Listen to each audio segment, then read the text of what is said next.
Bem, gente, então a aula de hoje é sobre educação e cidadania. Alguém de vocês sabe o que é cidadania? Alguma referência sobre cidadania? Ela contou tudo para você, então é sinal que você sabe. Eu sei isso. Não é porque tipo, é tão complexo, é fácil, mas é complexo ao mesmo tempo, né?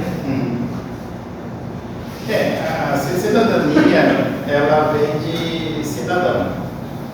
Somos nós. Ó, É todo um conjunto de pessoas de cidadãos. Eu penso assim, cidadania Somos todos de regras, nós, aonde obrigações. habitamos e o que fazemos. olha aí, ó, uma filósofa. É professora, já. Oi? Ela já é professora. Ela é professora? Eita. Do maternal. Olha, já é alguma coisa, né? A maioria de vocês já estão mandando já, né? Muito bem. Vocês só estão me embalando só para galgar mais um degrau aí na escala profissional. Então, a cidadania ou cidadão vem sendo bastante discutido desde a Grécia Antiga. Normalmente a gente tem como referência ali Sócrates. São os primeiros pensadores que começaram a analisar a função do cidadão na sociedade. E é bem interessante que, para os gregos, Sócrates, você vai levar também para Platão, Aristóteles, eles não tinham todas as pessoas como cidadãos. Hoje nós temos todas as pessoas como cidadãos, desde a criança que nem bem nasceu, está no ventre da mãe ainda, uma criança recém-nascido, enfim, uma pessoa adulta, o Estado hoje, né, todos conseguiram a posição de cidadão na sociedade. O cidadão é aquele camarada que o Estado enxerga ele. Então, para o nosso método convencional hoje, né? Então, todo aquele camarada que o Estado enxerga ele, se responsabiliza por ele, ele é tido como um cidadão. Na Grécia Antiga, eles não viam todas as pessoas como cidadãos. Eles viam as pessoas como cidadãos apenas as pessoas que faziam parte, literalmente, da cúpula da sociedade, que eram as pessoas que votavam, que elegiam e que discutiam sobre a sociedade. Por exemplo, as mulheres eram cidadãs? Não. Por que não? Elas não votavam, né? Elas não votavam, elas não tinham direito. Então elas não eram consideradas pelo Estado como cidadão. A gente também tinha os escravos. Os escravos, eles eram cidadãos? Não. Porque também Não votavam. eles não votavam e não tinham direito de discutir sobre as relações sociais. Eles não tinham direito de discutir sobre política. E as crianças também não eram consideradas cidadãos. Então, quando a gente começa a discutir sobre sociedade, sobre cidadania, sobre cidadão, a gente tem lá no início, na Grécia, o início ali do pensamento, né? Não era levado em consideração que todas as pessoas eram cidadãos, ao contrário de hoje. Hoje você tem, como eu falei, hoje você tem uma criança que ainda não nasceu, mas para o Estado ela já é considerada um cidadão já. O Estado ele tem poder sobre essa criança e também tem que defender ela. Ela tem todos os direitos que uma outra pessoa tem. Então, segundo Sócrates, ele dizia que o cidadão ele deve buscar a verdade e o conhecimento. Vocês já estudaram sobre Sócrates? Já. Tá? Então, Sócrates ele é uma referência como um dos primeiros grandes filósofos, pensadores, que começou a registrar alguma coisa em relação à humanidade. Na filosofia, por exemplo, né, ele é o pai da filosofia contemporânea e moderna. Né? O que ele dizia que o cidadão deve buscar a verdade e o conhecimento. E o que é a verdade?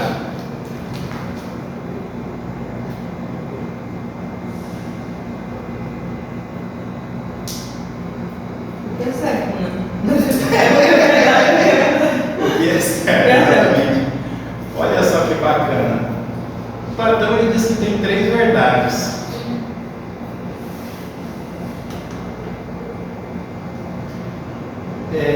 Segundo Platão, existem 3 verdades. Existe a minha verdade, existe a sua verdade, e qual que é a terceira verdade? A de Deus. Bem colocado, né? Bem colocado. Que é a verdade absoluta. O que é a minha verdade? A minha verdade é o meu ponto de vista em relação ao que eu estou falando, que eu estou vendo em relação ao mundo, né? É o meu ponto de vista dentro do meu pensamento, dentro da minha cultura. E a sua verdade é a mesma coisa, é o seu ponto de vista em relação à sociedade, dentro do que você conhece, da sua cultura, dentro do que você foi criado e dentro do que passaram. Então, muitas das vezes, você está falando a verdade, o seu ponto de vista para você é o correto, é o verdadeiro, e para mim também é. Só que, às vezes, quando se trata de mesmos assuntos, nós temos posições antagônicas, e nós dois estamos certos. E a verdade verdadeira é o quê? A verdade verdadeira é aquilo que não muda nunca. Não interessa muito do meu ponto de vista, não interessa do seu ponto de vista. Seria a verdade absoluta. Ela sempre vai permanecer, independente do nosso ponto de vista. Então, o Platão dizia que o cidadão ele deve buscar a verdade e o conhecimento. Ou seja, o que é buscar a verdade? Seria a verdade absoluta. Você tirar o seu ponto de vista. O seu ponto de vista tem a ver com o quê? Com a sua religião, com a sua família, com a sua cultura. Então, muitas das vezes, a nossa influência religiosa, familiar, cultural, ela influencia no nosso ponto de vista do que é verdade. Mas a verdade absoluta, ela não muda. Então, muitas das vezes, a nossa verdade está distante da verdade absoluta. E o que seria uma verdade absoluta? Por exemplo, quando nós tratamos de sociedade, de cidadãos, nós temos algumas verdades. Eu vou entrar aqui num termo que é um pouco polêmico. Por exemplo, na nossa cultura, ou em determinadas culturas, ou em casos específicos, você tem como um padrão familiar homem e mulher. É um casal naturalmente normal, procriam como mulher. Só que no nosso país, legalmente, reconhece como um casal 2 homens ou 2 mulheres. Então, o que acontece? Então, para a lei, ou para a legislação brasileira, por exemplo, o casal ele pode ser tanto homem ou mulher, ou como pode ser 2 homens ou 2 mulheres. Então, isso é uma verdade para nós. Tem países que não aceitam essa situação. É impossível você, tem alguns países que vão até apedrejados e tal, né? É impossível você ter um caso homossexual. E já no caso do Brasil, não. O Brasil ele aceita o casal homossexual como sendo um casal natural. Inclusive pode adotar crianças. Um casal perfeito, entre aspas, né? Então, entrei nesse fato para quê? Para dizer sobre essa questão das verdades. Então, quando você olha para a legislação brasileira e quando você olha para a legislação de alguns países muçulmanos, por exemplo, você vai ver que o que é verdade aqui, o que é aceito aqui, não é aceito lá. E como nós estamos no Brasil, nós estamos sobre a legislação e sobre a lei brasileira. E estando sobre a lei brasileira, nós não podemos discordar dessa situação. Então, independente do nosso ponto de vista religioso, ético, familiar, social, quando nós discordamos dessa situação, nós estamos entrando em confronto com a legislação, que ela está acima de tudo. Então, por exemplo, a legislação, ela está acima do Congresso, está acima do governo, está acima dos juízes, ela é a última referência de uma sociedade. Então, quando a legislação diz o que é a verdade para aquela sociedade, quem está nessa sociedade, ele simplesmente tem que concordar com a legislação. Se ele confrontar com ela, ele pode sofrer as penas da legislação. Então, por essa razão, nós, como educadores, temos que sempre nos nortear, nos orientar pela verdade, no caso, em relação ao Brasil, né? Que seria uma referência, seria a nossa legislação. Então sairia da nossa situação, por exemplo, quando formos fazer uma palestra, quando formos educar, o nosso conceito religioso não entra nessa questão, nosso conceito social também não entraria nessa questão. O que entra na questão seria o quê? A legislação. E é claro, e aí tem a ver com o quê? Com a ética e com a moral também, tá?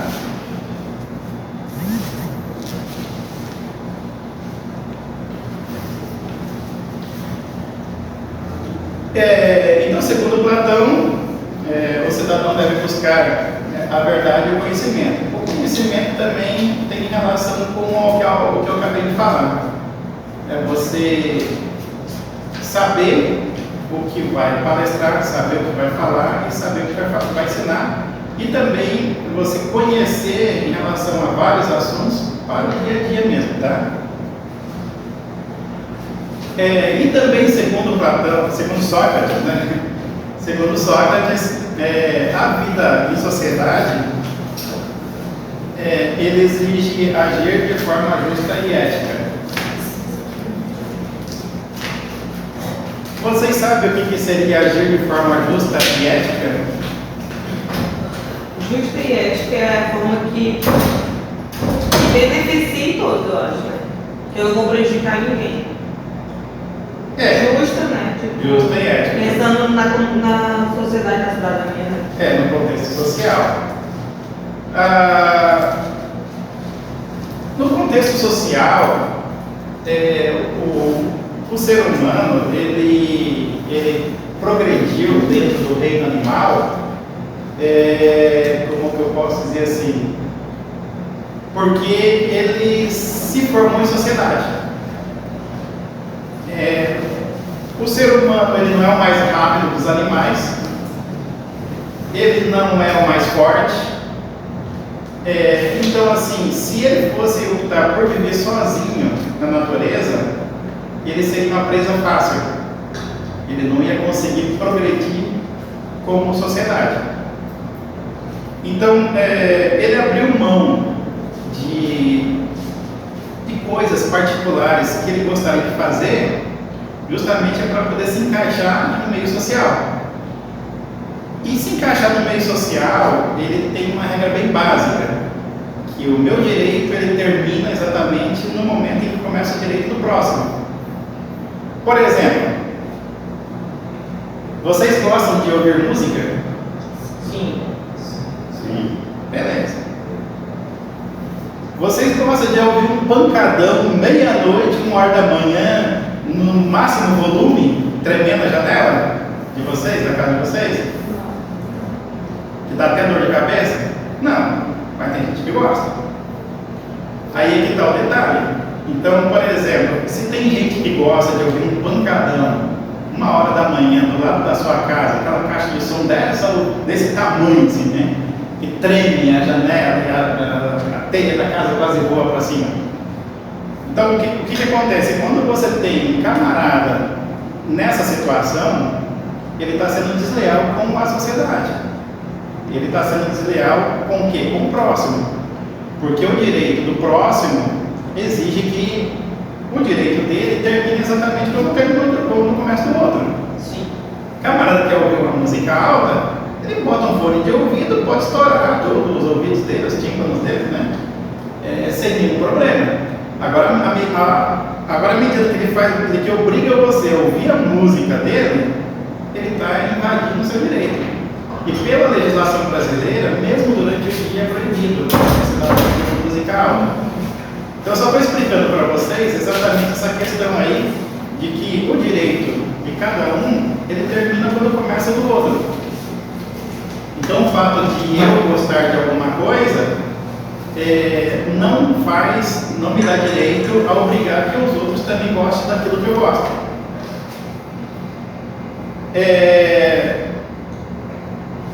Uma situação ética. Gente, a situação ética, ela me obriga a viver respeitando as pessoas. Então, eu ser ético, eu ter uma conduta ética em uma sociedade, é eu respeitar as normativas dessa sociedade. Não só respeitar, muitas das vezes, ter decisões, que as decisões não sempre são favoráveis, mas são as melhores possíveis para o momento. Até tem um caso de Platão, quando ele estava ensinando seus discípulos, dando uma aulinha parecida com essa, ele estava falando sobre ética e a galerinha dele não entendeu muito bem o que era ética. Aí Platão, ele gostava de explicar por parábolas. Jesus também falava por parábolas, quer contar uma história em relação a alguma coisa. E aí Platão contou uma parábola que falava sobre um cara que ele era um comandante de um barco, de embarcação, de um navio. Esse camarada que era comandante dessa embarcação, na Grécia lá era uma região portuária. Esse camarada ele pegou um frete, uma carga valiosa, para fazer esse transporte até um outro local. E nesse local e essa carga valiosa que ele pegou, ele era responsável por ela. O dono da carga no caso, pagou o frete para ele levar essa carga do ponto A ao ponto B. O que acontece? Ele carregou no barco dele essa carga, só que quando estava lá no meio do mar, deu uma tempestade violenta e o barco dele estava para afundar, umas ondas altas e o barco para afundar. Aí ele tinha duas opções. A primeira opção, ele honrava o compromisso dele de levar essa carga até o destino e corria o risco de afundar o barco com ele dentro e com as pessoas que estavam dentro do barco. Ou ele tinha a opção de jogar a carga no mar, e jogando a carga no mar, o barco ficava mais leve, flutuava mais, ele não afundaria. Então, o que ele faria? Ele corria o risco de ele cumprir o compromisso dele para poder entregar a carga e correr o risco de 99% do barco afundar, ou ele jogava a carga ao mar para salvar a vida dele e as pessoas estavam com ele. O interessante é que Platão não dá a resposta ao que o cara fez. Por quê? Porque tem decisões que você toma na hora e essa decisão não sempre é mais agradável para você ou para as pessoas, mas é a que tem melhor probabilidade. Então é bem interessante, Platão não dá a resposta e deixa a resposta com você. O que você faria? Você jogava a carga fora e não cumpria com a sua proposta, de levar a carga, mas corria o risco, e se você não jogasse a carga fora, correria o risco do barco afundar. Sim. Um risco bem real. Aí o que você faria? Então, fica com cada um, né? Então isso é a questão ética. Sócrates também ensinava que os cidadãos têm o dever de refletir criticamente sobre as leis e sobre as decisões da cidade. Então, como na Grécia Antiga, o cidadão ele era apenas um camarada que votava, que discutia, que elegia, que se candidatava, enfim. Então, para Sócrates, todo cidadão ele tinha a obrigação de discutir sobre a sociedade. E hoje mudou bastante, né? Hoje, por exemplo, nosso Estado vê todas as pessoas como cidadãos, mas poucos cidadãos se interessam em relação às leis que estão sendo votadas, e poucos cidadãos também se interessam o que está acontecendo, quais são as normativas, ou quais são as decisões que os nossos políticos fazem em relação à nossa cidade. Então nós temos esse problema hoje que é bem antagônico em relação à Grécia Antiga. Na Grécia Antiga o cidadão era obrigado, ele tinha o dever, a obrigação de discutir sobre a sociedade, de saber o que estava acontecendo em relação às leis que estavam sendo criadas, em relação à política. Ele tinha o dever de fazer parte da cidade. E hoje o cidadão, ele, assim, na prática, ele não faz parte da cidade. Tudo que está sendo tramitado, do que está sendo engembrado, do que está sendo discutido ou criado, enfim. Então nós temos hoje um afastamento dos cidadãos em relação à política, por exemplo, que governa, que domina a cidade, né? E o que Sócrates dizia também é que o bem coletivo ele deve ser colocado acima dos interesses individuais quando há conflito. Então, por exemplo, você tem uma situação de conflito, mas o interesse da população, da sociedade, ele prevalece sobre o bem individual.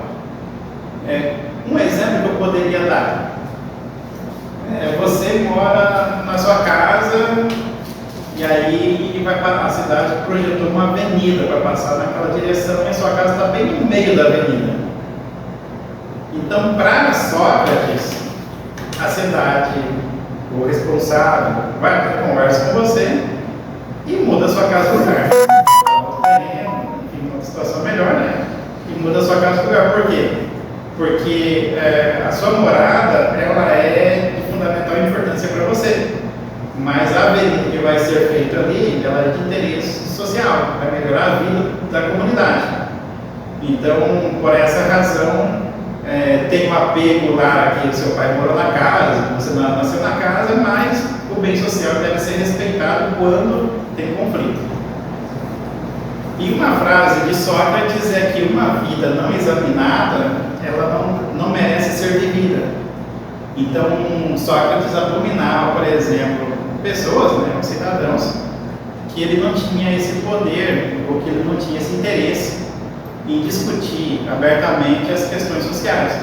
Porque, segundo Sócrates, todos tinham o dever e a obrigação de tratar os assuntos do bem, ao bem da comunidade. Cada um participaria ali para melhorar o bem social.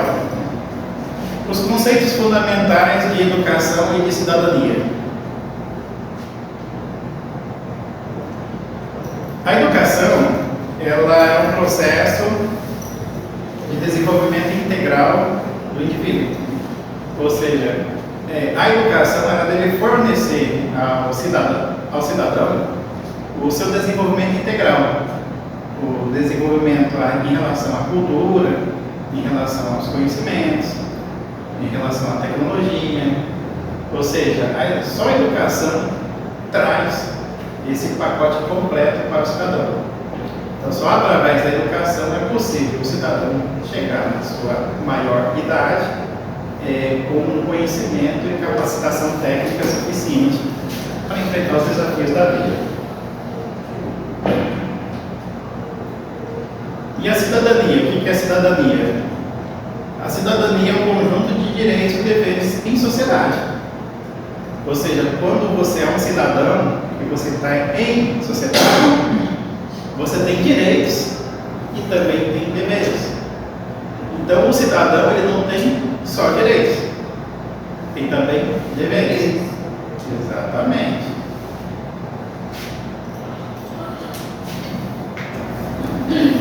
Então, os pilares de uma relação de cidadania seria uma consciência crítica. O que é uma consciência crítica? É a capacidade de analisar a realidade social. Então, quando você está na escola, quando você está na sociedade, em relação aos seus vizinhos, em relação ao seu trabalho, a consciência crítica é quando você consegue avaliar a situação e avaliando a situação, você analisa também, né, a realidade social. Se isso está dentro dos padrões, está dentro das normas, se o cidadão está sendo respeitado pelo Estado, se ele também está respeitando o Estado, se está respeitando a sociedade. Então, essa consciência crítica é quando você consegue avaliar a conjuntura como um todo, e nessa conjuntura toda você consegue ver se as coisas estão indo bem ou se está indo mal. E no nosso caso, às vezes vai bem mal, né, gente? Não é.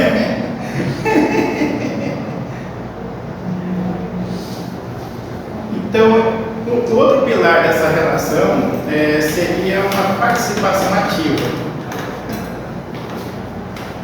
O que seria a participação ativa? Seria a participação na vida em comunidade e na vida política. Quando essa participação ativa é quando o cidadão ele tem o direito de se expressar dentro da comunidade onde ele está, no bairro onde ele está, enfim. E também ele tem o direito de se expressar politicamente. E essa questão do direito de se expressar politicamente, às vezes a gente tem um calcanhar de Aquiles aí, né, gente?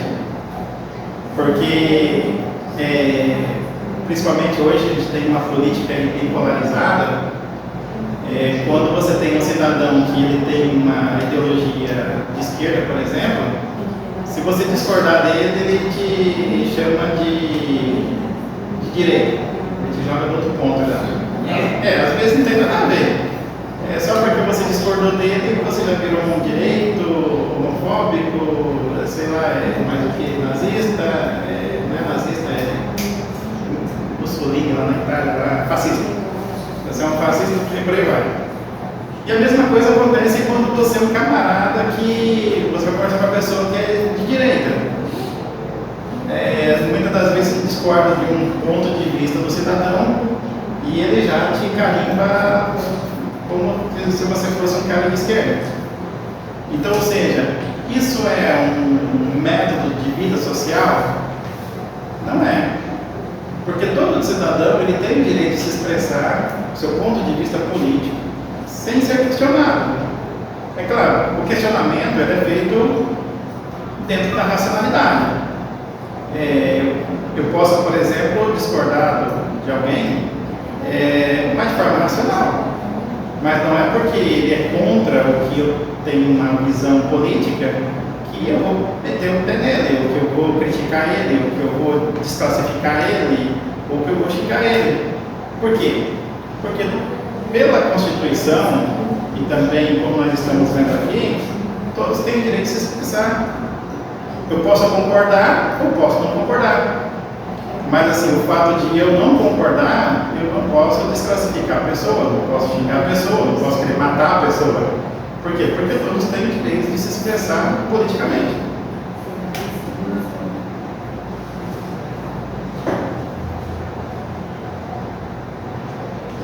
Um outro pilar dessa relação tem a ver com ética e valores, tá?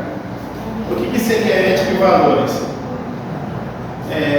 Seria o respeito, a tolerância e a solidariedade, coisa que também está faltando bem para nós, né? Ou seja, respeito ao próximo. Quando eu falei lá no começo lá sobre a questão do camarada ouvir um som alto, é questão do respeito ao próximo. Quando o camarada, muitas das vezes, a vida também ela exige que a gente tenha o quê? Tolerância. O que seria tolerância? Vou dar um exemplo bem simples. Quando eu estou dirigindo em uma pista e um cidadão acaba entrando na minha frente, é preferencial a minha. Muitas das vezes a gente ser intolerante nesse momento não leva a nada. O que acontece? Tem muitas das vezes a gente acaba entrando no trânsito mesmo, né? Cometendo um delito sem querer. Se dá uma bobeirinha lá e já era. Então, ou seja, a tolerância em sociedade, ela faz com que não a outra pessoa se dê bem, mas faz com que você se dê bem. Até sobre a tolerância também, eu posso citar aqui alguns exemplos de Jesus, assim, né, que ele falou bastante coisas interessantes, e ele fala bastante sobre a questão de perdão, essas coisas, né? E é bem importante, é bem interessante quando você vai estudar psicologia, você aprende bem essa situação, de que quando você não guarda mágoa das pessoas, ou quando você não revida, você vive melhor. Por exemplo, quando você acorda 2 horas da manhã e lembra de uma pessoa que te fez mal durante o dia, você não dorme mais, vai te dar uma dor de cabeça, o seu organismo vai desregular todinho, e se você mantém uma mágoa profunda de alguém por muito tempo, isso pode, eu estou falando de forma científica, tá, gente? Isso pode desenvolver até um câncer em você. Então, quando você esquece aquilo, deixa para trás, acabou. Aquilo não vai te dar nenhuma reação. Porque quando você acorda 2 horas da manhã e fica xingando na sua cabeça alguém que te fez mal, desejando mal para ele vai estar dormindo de boa. Então não vai afetar ele, vai afetar você. Então, ou seja, a intolerância é um veneno que você toma e acha que a outra pessoa que vai morrer, ou que vai passar mal. Então a tolerância é algo bem interessante para a gente, tá?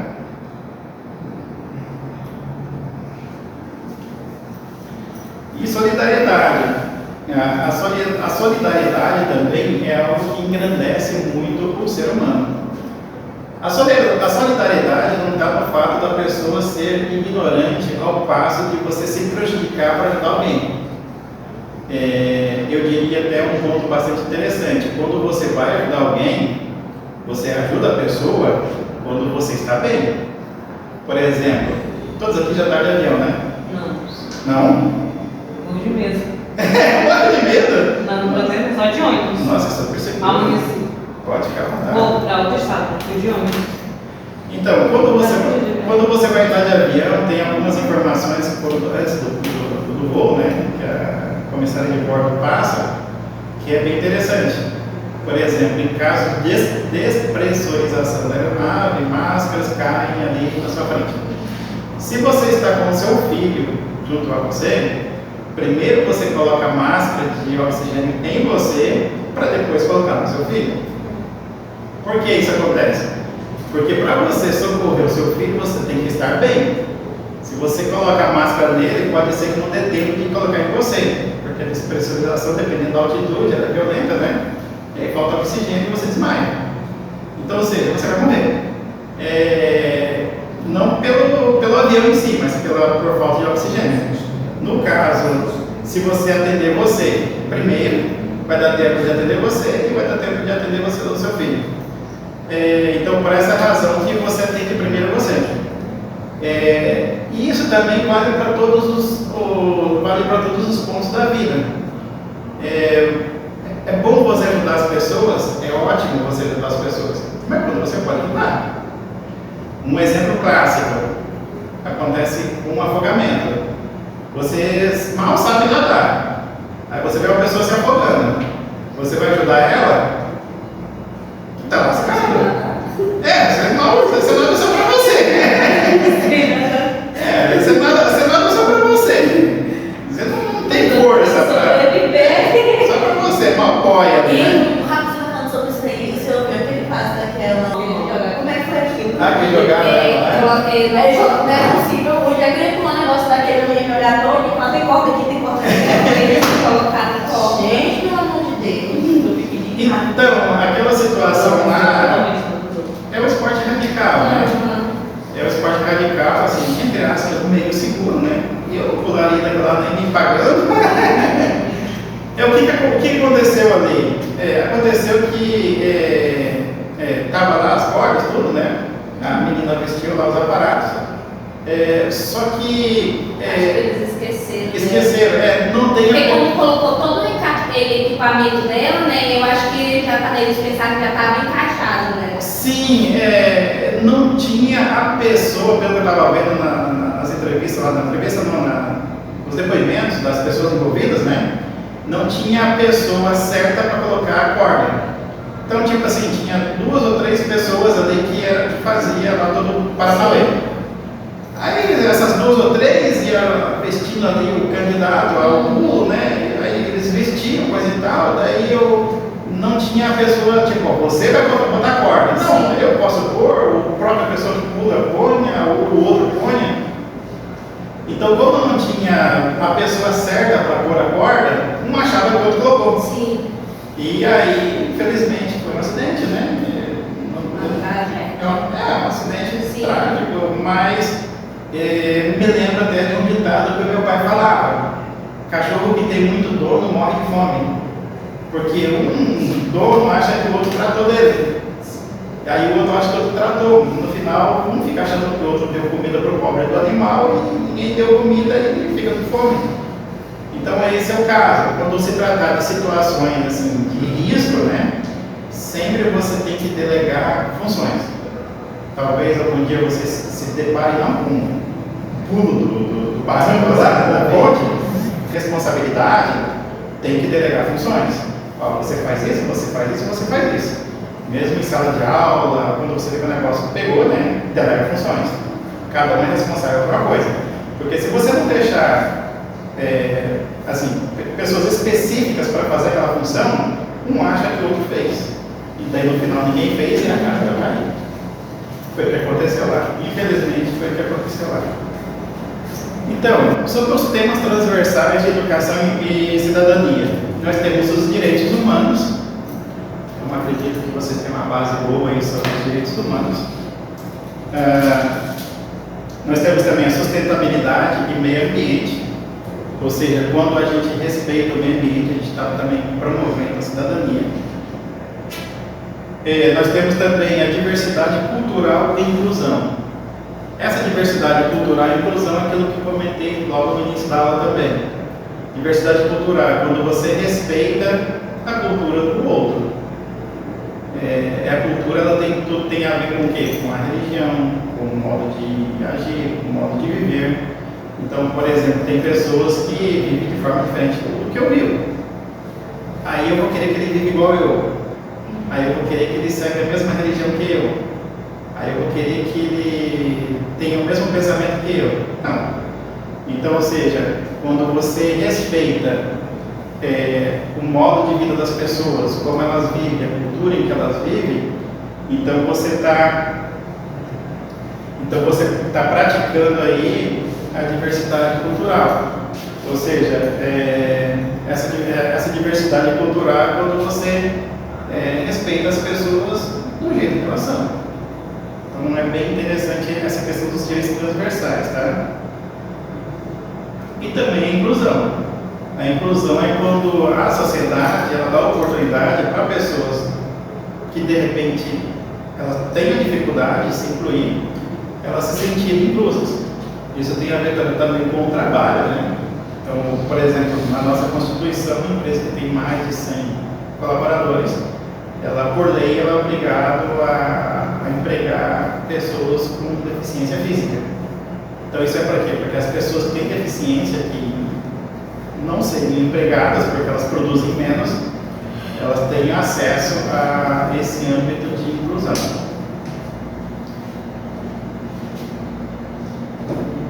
Querem comentar alguma coisa?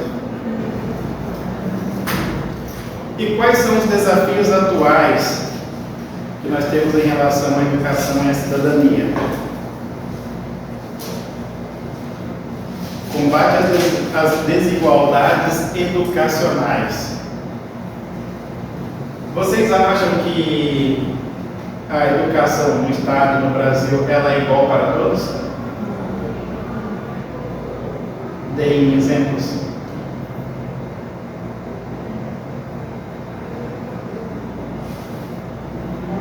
Vocês acham que um cidadão que mora em periferia, ele chega no ensino médio igual ao cidadão que estuda em colégio particular? de alto gabarito não chega junto, né? Nós temos uma desigualdade educacional bastante grande. E essa desigualdade social, como que ela poderia ser resolvida ou minimizada?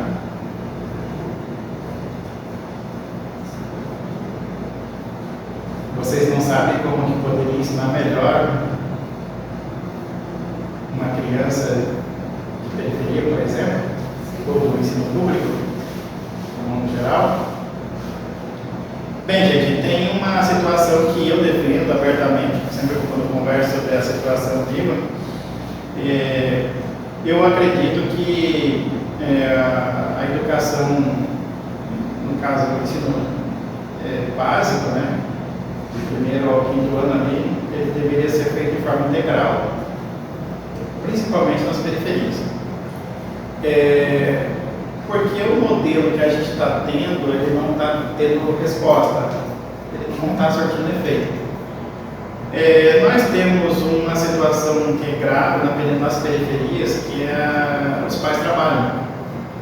Os pais trabalham e os filhos ficam em casa, muitas das vezes sozinhos, enfim, com os tios. E quando você, como professor do ensino fundamental, você passa a missão de casa para os alunos, no outro dia volta tudo sem fazer. E não adianta você cobrar, os pais têm pouca participação na vida das crianças. Então eu, assim, acredito que uma educação em tempo integral favorecia mais o conhecimento. Ou seja, esses alunos chegariam ao sexto ano, né, com uma base bem melhor. Qual é o problema que nós temos hoje? Nós temos um monte de alunos chegando no sexto ano sem saber de nada. Praticamente não consegue nem entender o que está lendo. É uma situação bastante grave. E aí essa situação grave continua. Ele entra no sexto ano sem saber nada, sem ter noção de nada, praticamente com aprovações automáticas, e assim ele vai até o nono ano. Quando chega no nono ano, ele passa para o ensino médio, e do ensino médio ele chega no terceiro ano do ensino médio sem saber nada, praticamente só empurrando. E aí esse camarada que o Estado está dando um diploma para ele, um certificado para ele, está dando um certificado de ensino médio, mas que não chega nem aos pés de um aluno de escola particular, que tem um bom conceito, uma escola que tem um bom conceito, por exemplo. Ele não chega nem aos pés de um aluno desse ano, não tem concorrência, não é igual. Então nós temos um problema grave em relação à nossa sociedade, em relação à educação, que essa desigualdade na educação é brutal. Então um aluno de ensino médio da escola particular, que se formou na escola particular, ele está anos-luz à frente de um aluno de ensino médio em uma escola, principalmente mais das periferias, né? A gente tem algumas escolas mais centralizadas que elas são um pouco melhorzinhas, mas mesmo assim ela não consegue bater com uma escola particular. Eu estava me lembrando até quando eu entrei na época, né? Na minha época era primeiro grau, a quinta série, no colégio onde eu estudava, a quinta série a escola tinha 4 turmas de quinta série. E essas 4 turmas de quinta série tinha 30, 35 alunos por sala. Então eram 4 salas lotadas. E ao decorrer do tempo, essas séries iam diminuindo. Você tinha 4 turmas de quinta, aí você tinha 3 turmas de sexta, aí você tinha 2 de sétima e você tinha uma de oitava. A oitava era o final do primeiro grau. Ou seja, e a turma que eu me formei na oitava série tinha 18 alunos. Era a mesma turma que tinha começado lá. Era 4 turmas de quinta, cheia, e no final você tinha meia turma se formando na oitava série. O que acontece? Hoje a gente tem a mesma coisa, só que ao contrário. Hoje a gente tem 4 turmas de quinta e tem de sexta, né? Nós temos 4 turmas de sexta e nós chegamos com 4 turmas de nono. Só que os que sabem é 18 alunos. O restante é diploma que o Estado está dando para eles, mas eles não têm competência para formatura de ensino fundamental. E aí, assim também a gente está indo para o ensino médio. Então nós temos um problema grave na educação. Literalmente, o professor, para reprovar um aluno, o aluno tem que fazer curso para poder reprovar. Porque o professor não tem condições de reprovar um aluno na situação que a gente tem hoje. Porque se ele reprovar um aluno, ele vai ter tanto trabalho, tanta dor de cabeça, fazer relatório, não sei o que mais, dá tanto trabalho para ele, ele passa ao próximo professor que se vira com ele. Então essa é a realidade que a gente está tendo em sala de aula.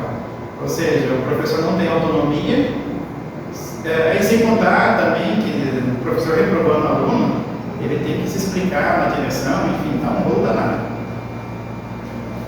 E na maioria dos casos, tem os professores que ainda arriscam reprovar o aluno, só que quando a diretora vai lá e conversa com ele lá no cantinho lá e passa ele. Aí tem uns que bate o pé, não, se você quiser, você que passa, para mim está reprovado. E a direção vai lá e passa, a coordenação vai lá e passa o aluno. Por que passa? Porque a coordenação também não quer enfrentar o que é a Secretaria de Educação. Quando você tem muitos alunos em uma escola sendo reprovados, não, assim, a quantidade que antigamente era normal, né? A Secretaria de Educação veio para cima dessa escola. O que essa escola está fazendo de errado? Elas não vê o que o aluno está fazendo de errado, ela vê o que a escola está fazendo de errado. A gente vê antigamente, no meu tempo, né? Quando os pais iam na escola, tinha ali a reunião com os pais, e que a escola dava lá o boletim, né, para o pai, né, do primeiro bimestre, segundo bimestre, os pais compareciam na escola. Se tivesse muitas notas vermelhas no boletim, o pai chegava com o professor, conversava com o professor com o filho junto, né, e dava um cara no filho. Tipo assim, o que você está fazendo se não está aprendendo, né? Então, o filho levou um carona na frente do professor. Hoje, se os pais pegam um boletim com notas vermelhas, ele vai lá com o filho e dá um carona no professor. É o contrário hoje. Ou seja, o que você está fazendo de errado aí que meu filho não aprendeu? Então nós temos essa inversão de valores. E essa inversão de valores, qual é o problema? O problema é a sociedade que nós estamos montando. Ainda bem que a gente morre. Uma amiga minha trabalha em escola particular, ela disse que estava chegando com aí o pai na porta assim, da sala, com o livro aberto, ela me explica o que é isso e aquilo. Desse jeito, ela se sentiu assim coagida. Ela disse que sabia falar, mas ficou perdendo mais que tudo, porque tipo, se sentiu assim, não estava esperando aquele homem 7 horas da manhã, a professora fulano me disse que é isso e aquilo. Aí ela, tipo, a menina não aprendeu, estava com dificuldade, e estava tipo, achando que era a professora que não estava passando. Gente, para vocês que vão para a sala de aula, vocês se preparem psicologicamente, tá? Porque, assim, a maioria dos pais colaboram com os professores. Mas você tem ali uma minoria que pode infernizar a vida de vocês. Então, vocês se preparem, porque não é legal quando você tem um pai que começa a discutir com o professor na entrada da escola. Deus do Deus. É terrível. E tem muitos que acabam tendo uma frustração tão grande que a partir daquele momento ele não consegue mais ter produção. Ele acha que vai ter aquele problema todos os dias. E aí a produção do professor cai, ele acaba tendo de desistir, enfim. É uma realidade triste. Então essa inversão de valores que a gente está tendo, como eu falei, eu não sei muito bem que sociedade que a gente está querendo montar para o futuro. Porque os alunos que a gente está ensinando hoje, da forma como eles estão sendo ensinados, está complicado. Está complicado porque a situação ela é grave e é notada por todos. O Brasil, por exemplo, está nos últimos lugares nos rankings de ensino e conhecimento. Nós temos muita gente com diploma, mas pouquíssima gente com conhecimento.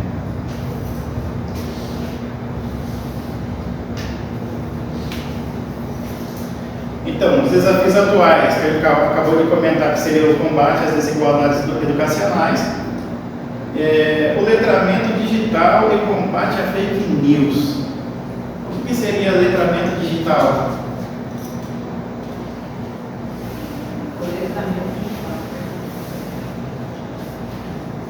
Não tem ideia? Não. Pesquisar aqui.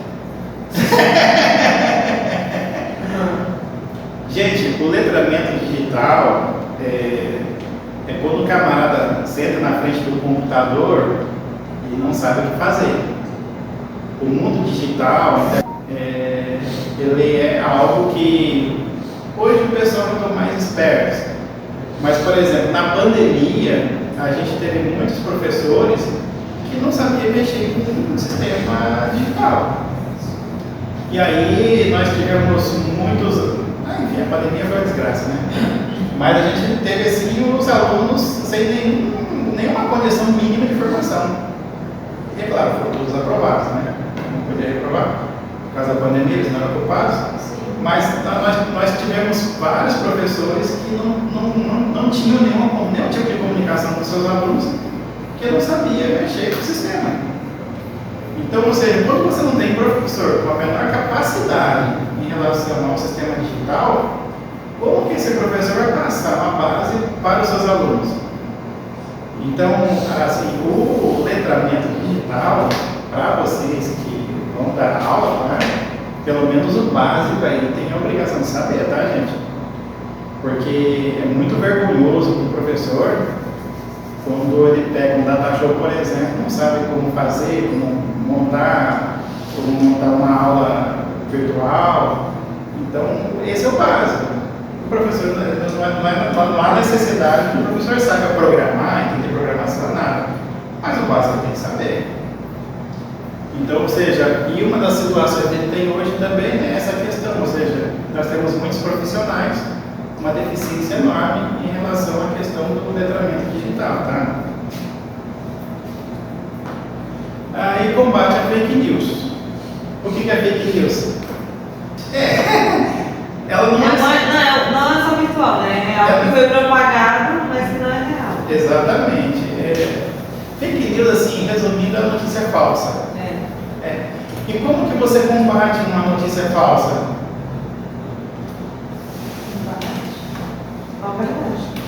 Ver se é verídico, né? Ver se é verdade. Isso, gente. Você combate a notícia falsa através de pesquisas. Por exemplo, tem muitas coisas que a gente não sabe. Tem muitas coisas que a gente não sabe. E aí vem aquela notícia que parece ser verdade. E o que a gente faz? Compartilha. Mas toda notícia, quando vem pra gente, o ideal é a gente fazer o quê? A gente dar uma verificada nela. Só a verificação, só através da verificação você consegue descobrir a verdade. E tem uma notícia falsa, ou seja, boa parte das notícias falsas que passam, que se espalham muito, são as notícias chamadas verossímil, que vem de verossimilhança. Vocês têm uma notícia, têm alguma informação, têm alguma noção do que seria uma notícia verossímil? Não, você não conhece. Gente, a verossimilhança é quando você pega uma base de verdade e coloca a mentira em cima. Aumenta, né?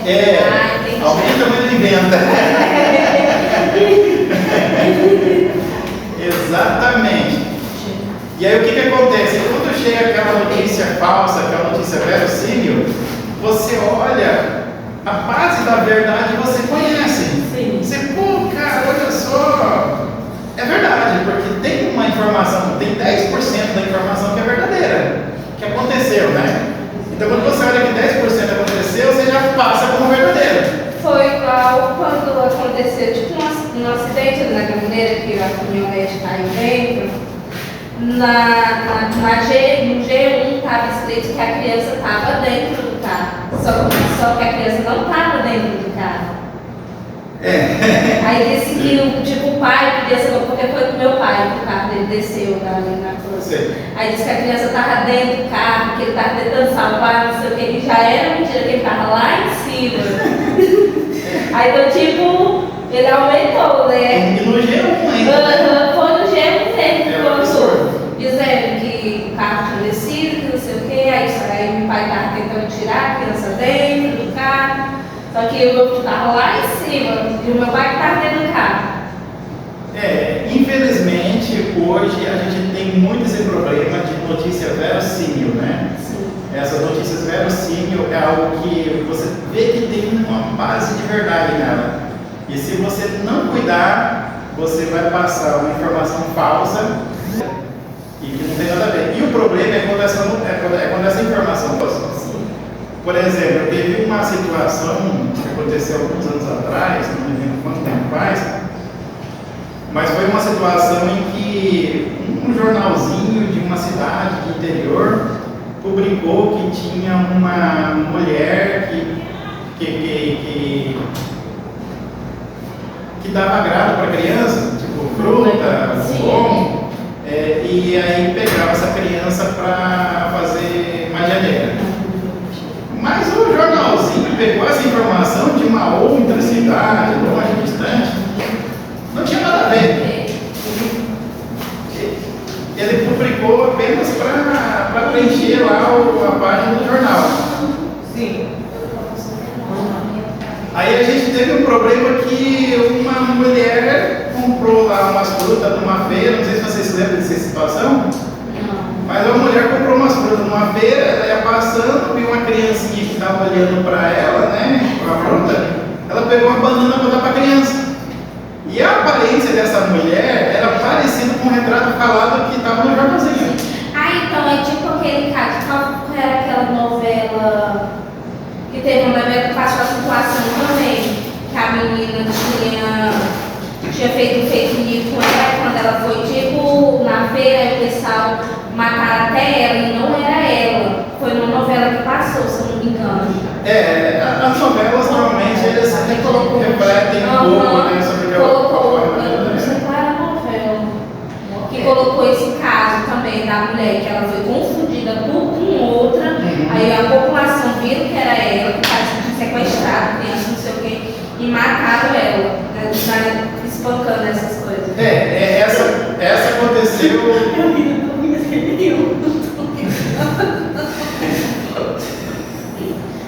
Essa aconteceu na realidade mesmo. Ela foi oferecer uma banana para a criança.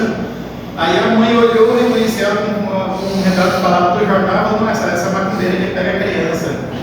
E aí a mãe gritou, se eu não me engano, a mãe da criança gritou por socorro: olha aqui, a macumbeira que pega a criança. Aí a população começou a chegar e o que foi? Ofereceu banana para minha criança aqui. De volta que era banana o negócio lá. Aí eu já pegou uma ripa e já lascou de uma ripada na cabeça da mulher, eu já veio com um tijolo e deu uma tijolada na cabeça dela. Aí, enfim, mataram a mulher a pedrada. E ela, assim, foi oferecendo uma criança, né?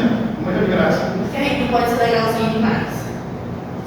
Por essa razão que a gente aprende que tudo tem que ser feito de forma racional. Pois é. Muitas das vezes Eu você... sou chata. Eita! Pode ser assim não também. Lá na creche dela ela é toda bobona. Ela quer estar com esses papos aqui. Olha a denúncia aí, ó. As coisas, é só conversar que a realidade vai aparecendo. Que ministro. Então a gente tem esses problemas aí que tudo tem que ser feito de forma racional, tá, gente? Ou seja, até para você fazer o bem às pessoas tem que saber como se proceder, tá? Então, gente, para fechar aqui esse memorando aqui sobre os desafios atuais, seria engajamento juvenil em causas coletivas. Então a gente tem um problema sério hoje também, né? Que é o engajamento dos jovens em causas coletivas. A gente está formando uma sociedade que pensa no próprio umbigo. A gente não está formando a próxima geração que pense no convívio social, que pense no outro, que pense nos seus direitos, seus deveres, suas limitações, e que também não pense em fazer algo ao bem social. Então hoje a gente tem bem pouca gente, bem poucos jovens crescendo com essa mentalidade, em ser uma pessoa que possa servir para uma causa social. Agora também é bem bacana assim quando você é reconhecido, assim, né? Vocês vão ser professores, é uma coisa assim, praticamente não tem muita significância, mas quando uma mãe chegar para vocês e agradecer vocês pelo trabalho de vocês, é empolgante. Sim. É bem legal quando assim, as pessoas, tipo assim, para quem está fazendo talvez assim, está fazendo assim, não tem muita significância, né?